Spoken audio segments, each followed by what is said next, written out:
Poder aprender, el podcast que te ayuda a aprender idiomas, hobbies y skills de manera más efectiva.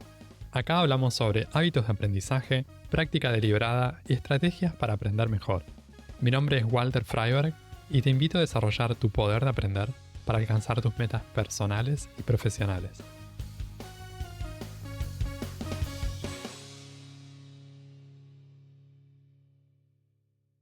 Today's guest is Leïla Lahbabi, a strategist, author, and founder of Mind Impact. After starting her career advising CEOs and investors at Oliver Wyman, Leïla shifted her focus to helping purpose-driven leaders scale their impact from the inside out. She now works with founders and executives across Europe and MENA, helping them unlock high-performing talent, build conscious leadership, and scale sustainably without burnout. Her upcoming book, The $1 Billion Purpose, coming in 2025, dives into how companies like Patagonia and Airbnb outperform the market by putting people and purpose at the heart of growth. Leïla, welcome to Poder Aprender. Thank you, Walter. It's an honor to be here with you. You started out in high-stakes strategy consulting, and I wonder what personal learning curve did you go personally through when shifting toward more human-centered, purpose-driven work? Very good question, and difficult to answer in a way that learning for me happens all the time. I went to strategy consulting because I wanted to learn. I didn't want to be in one place. I wanted to learn from different companies. I wanted to learn how they work. I wanted to learn how they interact with each other. I wanted to learn about the industry. I wanted to learn about their country, their culture. So I was working with different countries and different cultures. And that for me was what I love doing and what I love living. And then from that, I switched from like corporate job and being something which is really structured into being an entrepreneur. I was like, okay, let's start from zero because now you need to learn to unlearn. You need to unlearn your old patterns. You need to unlearn the old thing, the old way of doing things and go for a new way of building a business based on what I call beginner's mind, right? So not assume that you know already, but just try some things out because what's used to work for you may not work anymore now because you're not part of a big brand. You don't have a big name. So this would not work for you to run your business. You need to build it somewhere else, which is more based on value, more based on connections, more based on everything that an entrepreneur does. I love what you said about it sounds like more taking responsibility for your own future, for your own destiny. And I so appreciate what you say about unlearning. People underestimate the power of unlearning. Sometimes it's all about learning and we skip over like, maybe I need to do things very differently from what I used to. So thank you for that. Thank you for asking the question.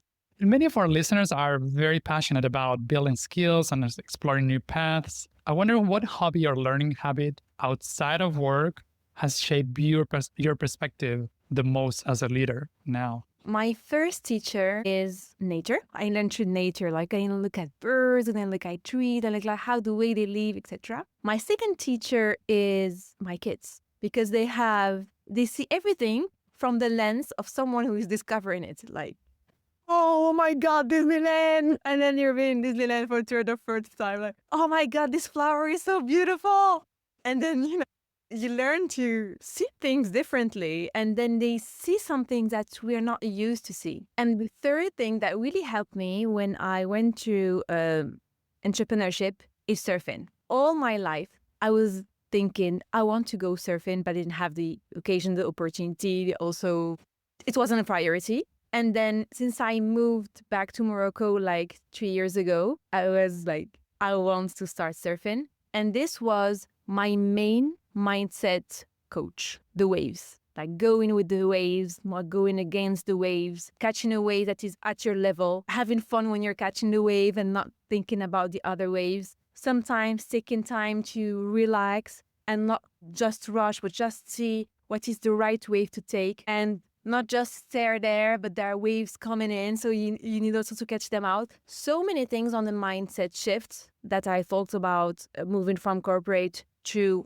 entrepreneurship that surfing taught me in the way to handle my energy, in the way to go on the market, in the way to show up, and in the way to have fun along the way. I appreciate what you said about being sensitive to what's going on with the water and also timing that and managing your energy and which wave are you riding when you're waiting, being patient. I don't surf, and I know that's one of the ultimate sport skills because of that relationship that it has with nature and moving along that flow. And you cannot like surf whatever you choose to, you have to see like what are the conditions, the natural conditions, and adapt yourself to that. And you cannot surf any spot.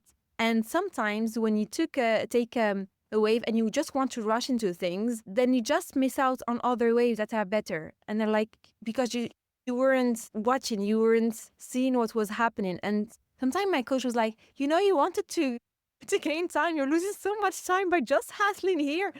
And I saw my behavior. And this behavior, we also sometimes do it on a business side, right? Yeah. It's like keeping an eye on the big picture and not being short-sighted.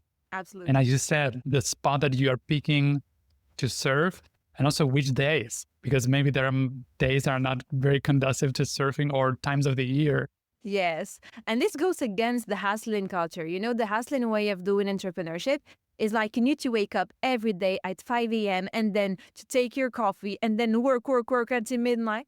But all days are not the same. You don't have the same energy every day. You can do something in 4 hours one day, and the other day it will take you ages. So if you don't accept that and take this time to recharge, you will always run on a low battery. Yeah. And talking about skills in general, I know that you help leaders perform at their best with less effort. Yes. And what skills beyond strategy do you see as essential to becoming that kind of leader today? It's learning to ride the wave. It's exactly that, actually. So this is what mindfulness taught me, right? And now what I'm doing is a mix of what I've learned through the years working with Fortune 100 CEOs, which is around strategy. It's good to have a structure. It's good to have clear vision. This is always great. But then if you don't have this presence to listen to the ground, what's happening on the ground, if you don't have a team that is collaborative, that trusts you and that works together, you will be the bottleneck of your business, and you will also struggle to transform strategy into real actions on the ground, into transformation, to have the real execution that will have the impact, right? So in order to do that, there is a big mindfulness shift, is to be aware of your presence, of your energy, of actually not what's only you're saying, but what your team is capturing as a message from you. Some leaders come to me and say, I don't understand. I'm all about collaboration. I'm all about people coming in and bringing their ideas. And when you ask the question to the team, they're like, really? Are you sure? So it's not something that the leader is saying, but it's something that is showing up in the way he leads. And in the way he or she leads can sometimes share a message around, I don't really trust you in what you're saying. Your idea doesn't seem to be so brilliant. Even if they don't say that, like you can see it in the way of talking, in the way of responding, in the way of reacting, in the way of rushing, in the way of telling people what to do. And this is a learnable skill. So for me, the mindfulness part is an important accelerator of the execution of the strategy that leaders want to have an impact on the ground. It makes sense. It makes a lot of sense to me. Sometimes people deal more or are more concerned with the words, and it's more to that. So there's like how they're showing up, their presence, who they are being in that situation. That's something that goes beyond words. Goes beyond words and directs into the emotions. And you made a connection between mindfulness and leadership. And if leadership would be, let's say that it's a skill, and I see that there's a component of mindfulness here, do you think it can be learned, such as a language or a musical instrument or surfing? And if that's the case, what practices can be helpful to make it second nature over time? This is a beautiful question, because what we have been taught at school is like the only thing that you can learn is math, languages, science, literature, they also philosophy, but listening to your emotions and understanding your internal engine is something that we haven't been taught. And then also there is a big belief around you're this or you're that. This is what we call like the fixed mindset and growth. You're this or you're that. You're nice people or bad people. You know how to talk or you don't know how to talk. You know how to lead or you don't know how to lead. You know how to manage your emotion or you don't know how to manage emotion. Right or wrong, binary, like 0, 1, 0, 1. And all the other skills, we have a range of gray. Like you don't have someone who speaks English or who doesn't speak English, right? You have level 1, level 2, level 3, level 4, Spanish as well, mathematics as well. But then when we go into emotions, it's like he knows how to handle them. He doesn't know how to handle them. He's a great leader. He's a bad leader, right? Or nothing. And then we go into this binary because we haven't said or we haven't learned from our childhood, 1, that it's a learnable skill, and 2, how to learn, and 3, what are the different levels, and 4, how to recognize those levels, and 5, how to train ourselves in each level to attain the level after that. So it's great that there's hope. I mean, there is hope to everyone. And the hope is, if I talk about my own story, if I thought to myself, like, I'm hopeless, I wouldn't be here today. If I said to myself, like, oh my God, you're so stressed out. Oh my God, you don't know to do anything but hustle. Oh my God, you're yelling all the time. Oh my God, you're always complaining. And then I sat with myself and like, that's the way you are. Shame on you. Can you tell us personal experience of transformation, how you shift from one being this way to this other way? Yes. I can share an experience at work where I was trained to be this pushy, like you need to push. The management is like, you need to be really strong, especially when you're a woman, you need to push harder because people will not listen to you. I had this experience. So I was like more pushy and seeing like why people are not answering, seeing people like raising their eyes to the sky. Again, she's going to... When I started training myself into mindfulness, I started learning actually what was happening inside and not just the words that were coming from my mouth. And making the link between my thoughts, my emotions, and my body sensations. So when I'm saying something, and if I feel stretched, and then I feel like inside me I'm angry, I know that the only word that would get from my mouth are words of anger. And that people will not listen because people don't like anger. So whatever you said, if it's like, oh, you're a great person, and you see like, I can say great. I'm angry, right? And what happens, like I went one day to a retreat, silence retreat, and I came back. And it was not only me, but I saw what was happening in the room. And when I was in the room, coming from the silence retreat, and it was a strategic meeting, everyone was yelling the way I was yelling before and starting to make their points. It's my point. I'm saying this. I'm the one who's right. No. And at some point, I want to also express myself, but there was no room for that. Who's going to listen? Everyone is only thinking about what's on his mind. So what I did is like, I started whispering. And then people turned in like, what? It was surprising for them. And it made me smile because it was disruptive, completely disruptive. It's like people were curious. Why is she whispering first? Second, she's saying, and third, what's happening here?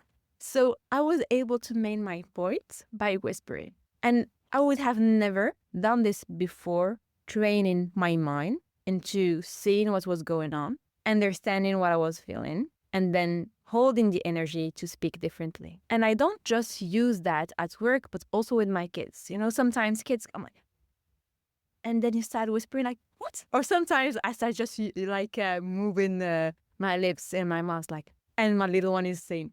That's your sacred weapon. Weapon, yeah. So this is one example, yeah. I appreciate what you say about how the practice of meditation and mindfulness can be helpful in a leadership context.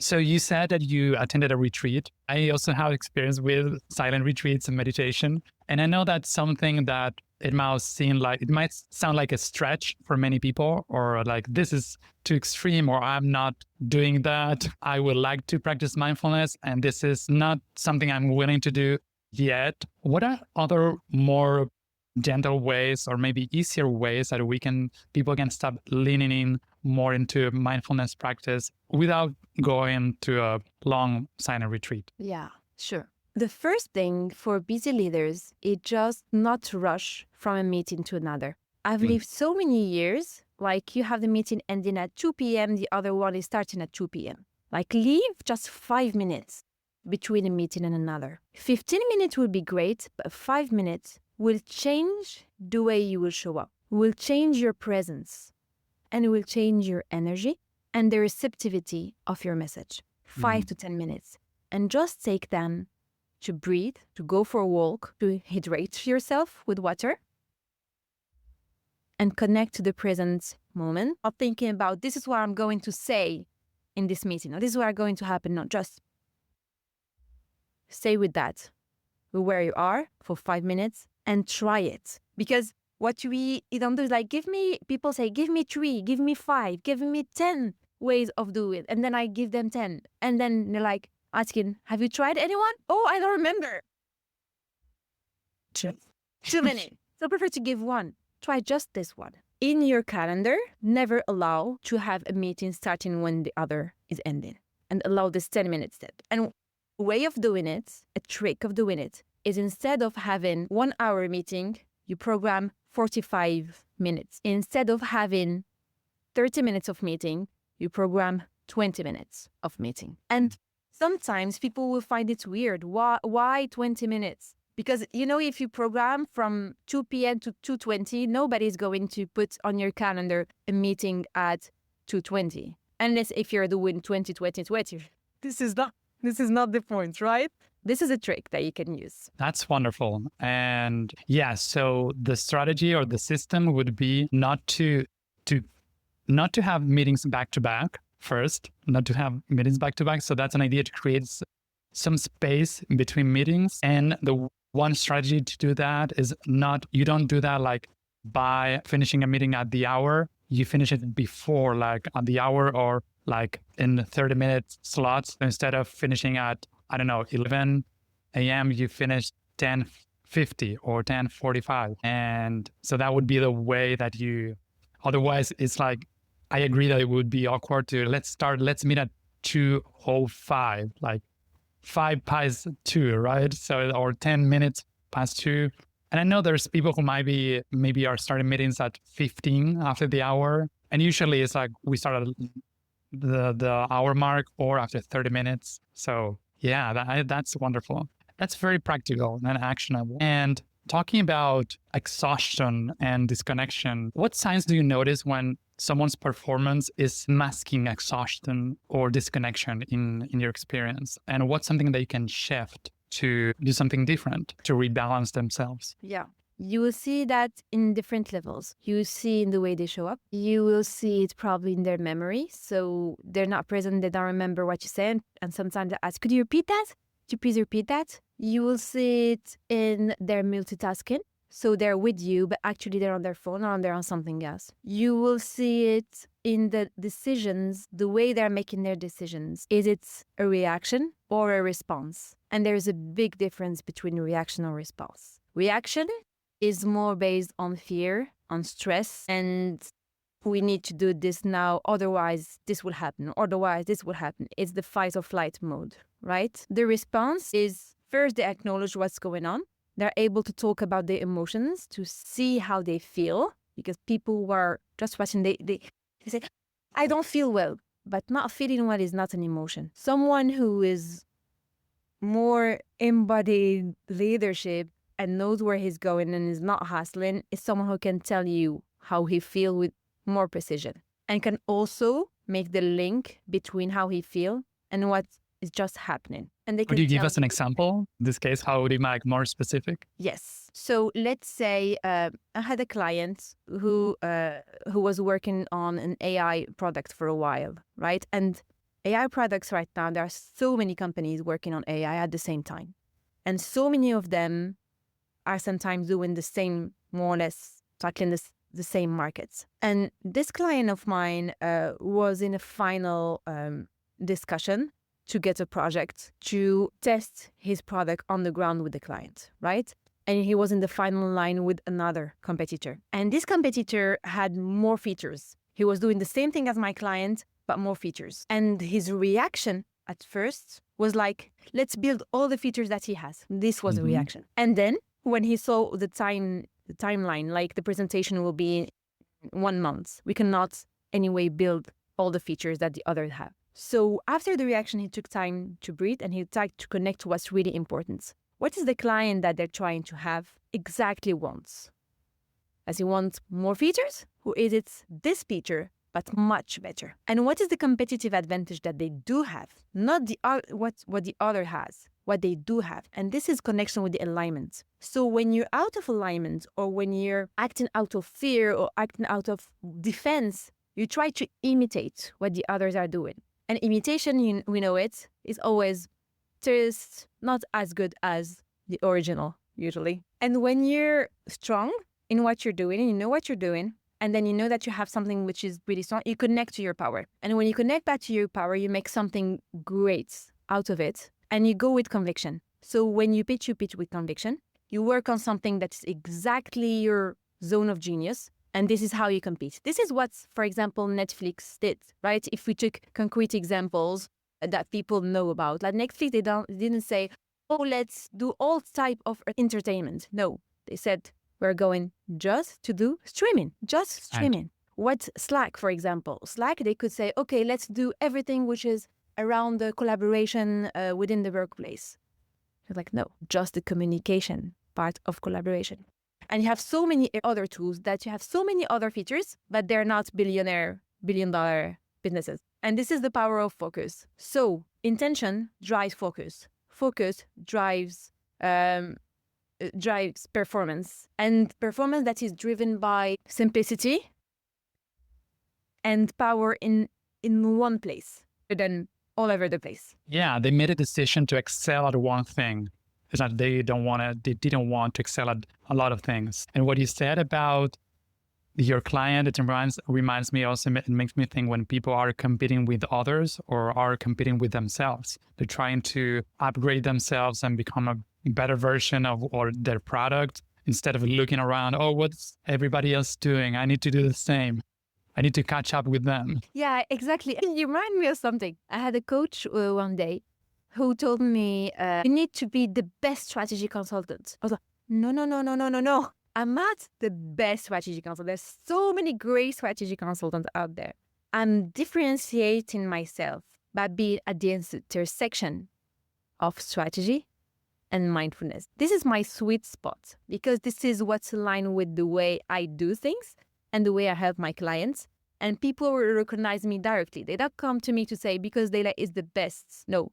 Or it's the one next doors. No. Because they feel that my story connects to their story. We don't need more than that. I have another idea. How do you can call yourself? You wanted to hear it? Yes. The whispering coach. The whispering coach. I've heard this one, like the CEO whisperer and this. Yeah, I've heard it. And you have a story about, so there's that. But I also share this based on what you share about whispering in the meetings. Yeah. How you use whispering. Yeah. So yeah, we were talking about performance, and in this podcast, that's something that I usually talk about. People who are interested in mastery or learning something to a high degree. And how can we keep that balance when people who are very interested in mastering something, and how can we stay in high performance without falling into perfectionism or burnout?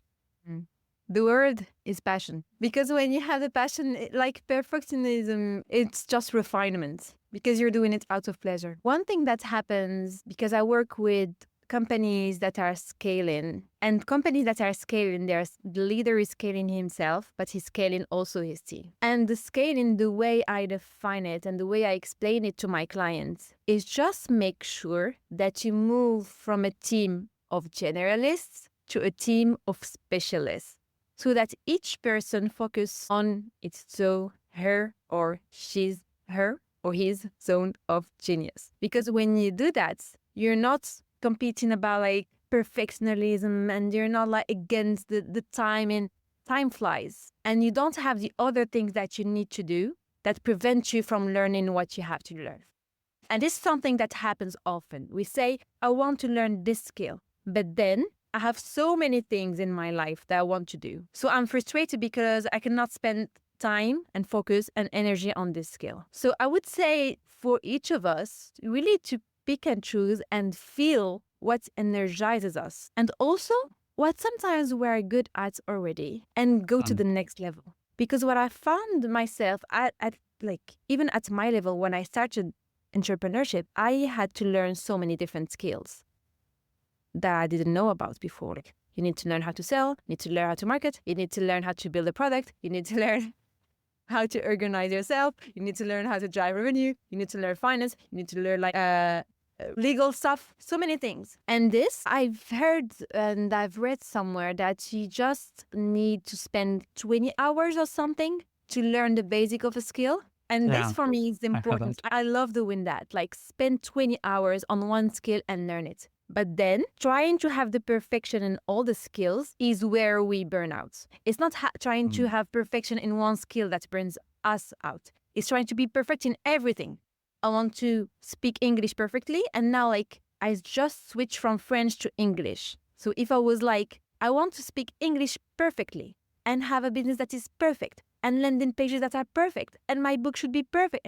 No, right? So one thing that you're perfect at, that is at the core of what you do, and then the rest comes as a support where you're maybe average and learning along the way, but most of your focus goes into one or two skills. Yeah, This is picking your battles. Yeah, pick your battles. And that's something also that comes to me. And you're a polyglot. You speak 3 languages. You speak Arabic, you speak English, you speak French. And that's something that I heard around people who learn languages. And people assume that they learn like 3 languages or more languages at once. And it's possible to learn things sequentially. Like first I learned this, and people don't know. Maybe they assume that a person was learning everything at once. And they see somebody in their 30s or 40s, and they are assuming that they did everything and they were doing everything at once. And maybe there was a path. There was something that for a few years they did this, then for another few years they did this other thing. And that's how they ended having multiple skills and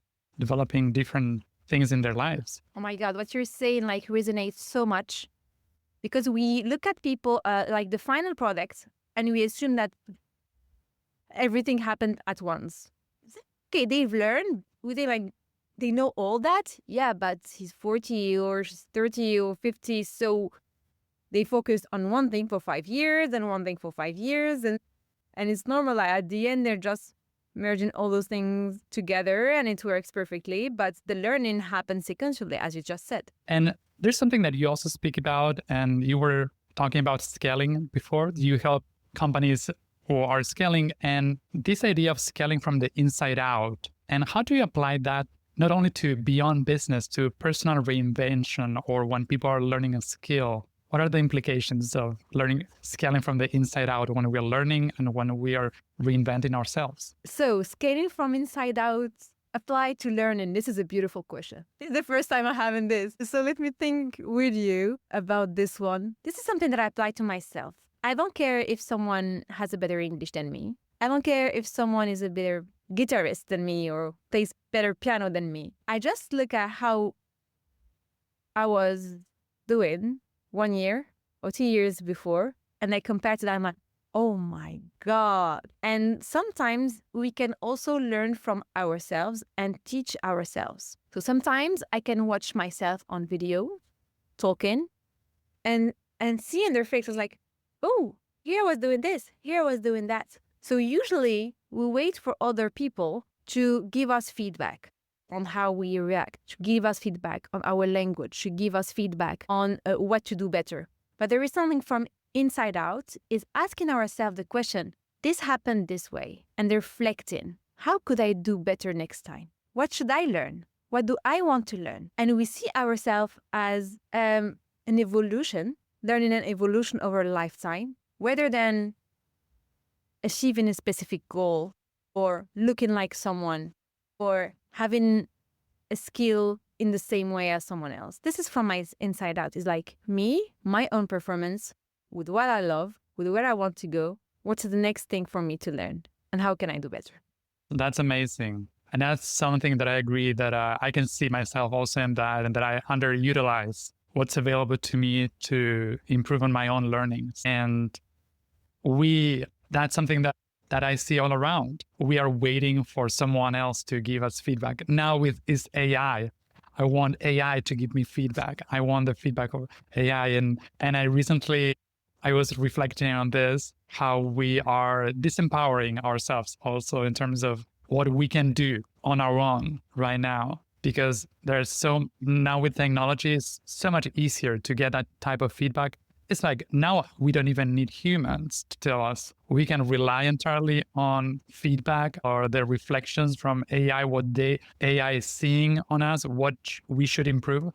That, in my opinion, that's costing us discernment and our discernment skills and powers. And we become very dependent on others or technologies. I love what you're saying. And the word discernment that you used is very powerful. So it's not AI. Like AI is not going to do to us anything. Like if we use it, we don't use it, it's our choice. It's the discernment while using it. I don't mind asking AI for feedback. I don't mind asking people for feedback. But then discernment is the key skill also to develop. So what am I going to do with this feedback, right? And learning happens outside of classrooms because we were used to learn in the classroom and go outside and then apply the learning. What entrepreneurship, for example, taught me, and when I work with my clients, is action is your classroom. And then reflecting on your actions is your learning curve.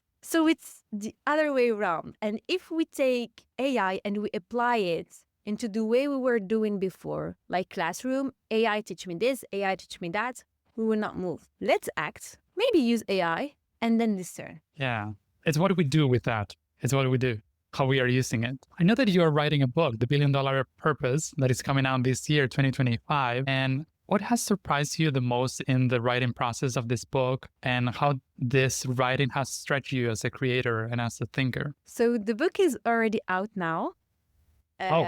It's already available. And it took me, I thought at the beginning it will be a 1 to 2 month process, and then it took me 14 months. And the way I wrote it was through first interviews. So I interviewed CEO of big companies, founders of small to medium-sized companies, more than 200 interviews across the world. And that was really powerful because we see that we're all different, but at the core, it's more or less the same problems around if you want to scale, you cannot go alone. If you want to scale, it's not only, you need also to scale yourself in order to scale your business, to scale your own. And then you need also to surround yourself with the right people and upskill them. So the link between the skills and the scaling, as scale skills goes together, Mm-hmm.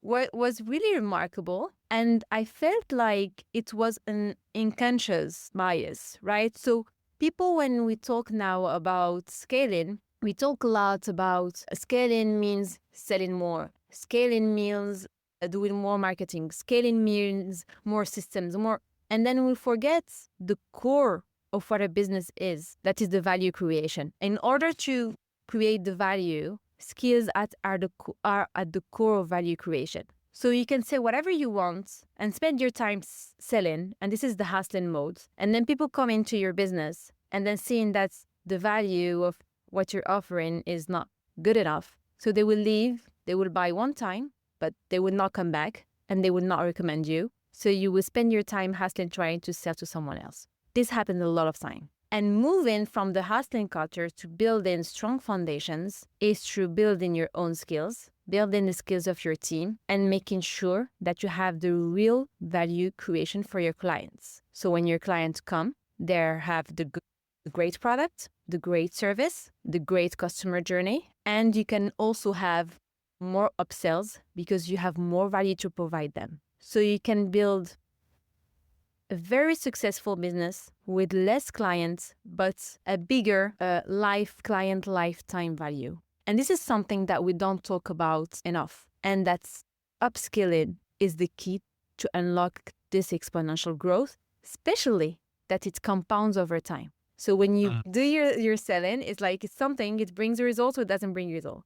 But your product, when you upskill yourself, when you upskill your team, sky is not even the limit of what you can create as a value for your customer. And then when everyone is talking about you, then the selling parts becomes easier. We are all interested in building new skills. And at the same time, we have limiting ideas and limiting beliefs around that. And my question for you is, for someone who's building a skill, can be in their business or new language or side project, what's one belief about success that they might need to let go in order to really grow? The response is in your question is accepting to fail. Not so much about success. Yes, because, what is success? What is success? It's like you done it the first time and then said, oh, it's not the way of doing it. Okay, what do I learn from that? Okay, let me try another one. What did I learn from that? And when you overthink and you don't do the first step, then it's difficult to learn. It's like people want to move from babies to adults. But to go from baby to adult, and like even a baby, it's just like one day and like, I know how to walk. No, they get up and then they fail. They get up and then they fail. And at some point, they learn to walk. Then they learn how to speak. And somehow, I don't know, we have lost this along the way, thinking that being an adult, it's going from 0 to 1 on a skill and to go directly to success. But failures are their steps to success. And this is something I saw also in corporate job. I saw many people like saying, okay, I want to go to the next layer, corporate layer. So the way for me to do it is to succeed and not to fail. So they play not to fail. But by playing not to fail, what they do is that actually they don't learn as much as someone else. And they think that the career is linear. This is not true. It sounds like a safe game, but it's a dangerous game. It's a dangerous game because the person, I've seen an image when they put two balls. One who is going linear like this, descending linear like this, and one which is in sinusoidal. And which ball arrives at the end the fastest? The one who's doing this, the one who's sinusoidal. So actually, when you go linear, you think that you're going faster, but life doesn't work this way, right? It's ups and downs that can give you exponential growth and compounded effects. So when you go in linear, you don't use this compounded effects. And compounded effect, would that be in finance, would that be in skill, would that be in anything, is what really help us to skyrocket our growth. Thank you for that. And is there anything else you'd like to add to this conversation before completing? And I know that you have a resource that we're going to share at the end. And before getting there, is there anything else you'd like to add that we haven't covered? No, I think we're good. It was a nice conversation. Especially, I love that because learning was always my first value on the list. It's mine too. Yeah, learning. Learn, right? It's like always the thing to learn. And you know what? Like, I see that people who do things to learn, usually they succeed fast. Success comes faster. And when you do things to succeed, then you're so focused on doing the thing right that when there's opportunity for learning to go faster, you're like, no, I don't have time for that. I don't have time to that. I need to stay focused on my success. So you don't enjoy the process and you don't take the leverages that learning can enable you to have. And the other way around, when you learn, actually you're having fun along the way. And then you arrive at some point, you're like, oh my God, I know how to do this already. I didn't know one day I'll be able to do that. Even my English, for example, by practicing, sometimes I'm like, I have this new vocabulary that I didn't know that I had in my mind. This is new. And I'm very happy about it. You surprise yourself. Yes. And this is what life is about. Like, we love surprising ourselves and seeing new things and discovering. Yeah, when we are talking about nature and your kids, you are astonished about nature, about your kids, about their sense of curiosity. And that's how we keep ourselves in that learning spirit. Yes. I want to add only one thing that just came to my mind. We can learn from anyone, right? And this, I find it a lot in the corporate world and also in entrepreneurship when they're like, I will not learn from this person because they don't have my results. They don't have my thing. And when I said, I learned from my kids, so we can learn from anyone, but not anything. Each person from me is more advanced than us on something, for sure. So there is not something like comparison, someone is more advanced than the other. Each one of us is more advanced than the other on something because they focused on that skill. And this curiosity to say, what can I learn from this person is what helps us to connect more, to listen more, and to grow faster. That's lovely. Thank you. And I can see your value, learning value shining there, your willingness to learn from anyone. I can learn from anyone. That's beautiful. Leïla, it was great having you in my podcast, Poder Aprender. And there's a resource that you have to share with my audience. Could you tell us more about that and what is this for? Yeah, so the book is already out now, so you can have it if you want. It's on Amazon. It's on the link, and on the same link, there is a bonus that goes with the book, and the bonus is like all the cheat sheets of the book. So if you want like to go directly to the cheat sheets and understand how to scale, using the skills, scaling your team, scaling yourself, scaling your mission, scaling your adaptability, this is available for free as a resource. Thank you. So they can find it as The $1 Billion Purpose by Leïla Lahbabi on Amazon? Absolutely. Wonderful. Great. Awesome. It was wonderful having you, Leïla. Thank you for sharing all your learnings and for your mindful presence with my audience. Thank you for welcoming me in your show. It was a pleasure. Puedes escuchar Poder Aprender en las principales plataformas de podcast y en YouTube. También te invito a suscribirte al newsletter semanal en poderaprender.com para enterarte de los nuevos episodios del podcast y otras novedades para aprender mejor. En redes sociales puedes buscar este podcast como Poder Aprender. Encontrá todos los links en la descripción. Y si te gusta mucho, si te sirve el contenido del podcast, te invito a dejar una reseña y una calificación de 5 estrellas en Spotify o Apple Podcasts para que estos episodios lleguen a más personas y que más gente pueda aprender mejor. Eso es todo por ahora. Nos vemos en un próximo episodio. Sigan aprendiendo y acuérdense de practicar bien.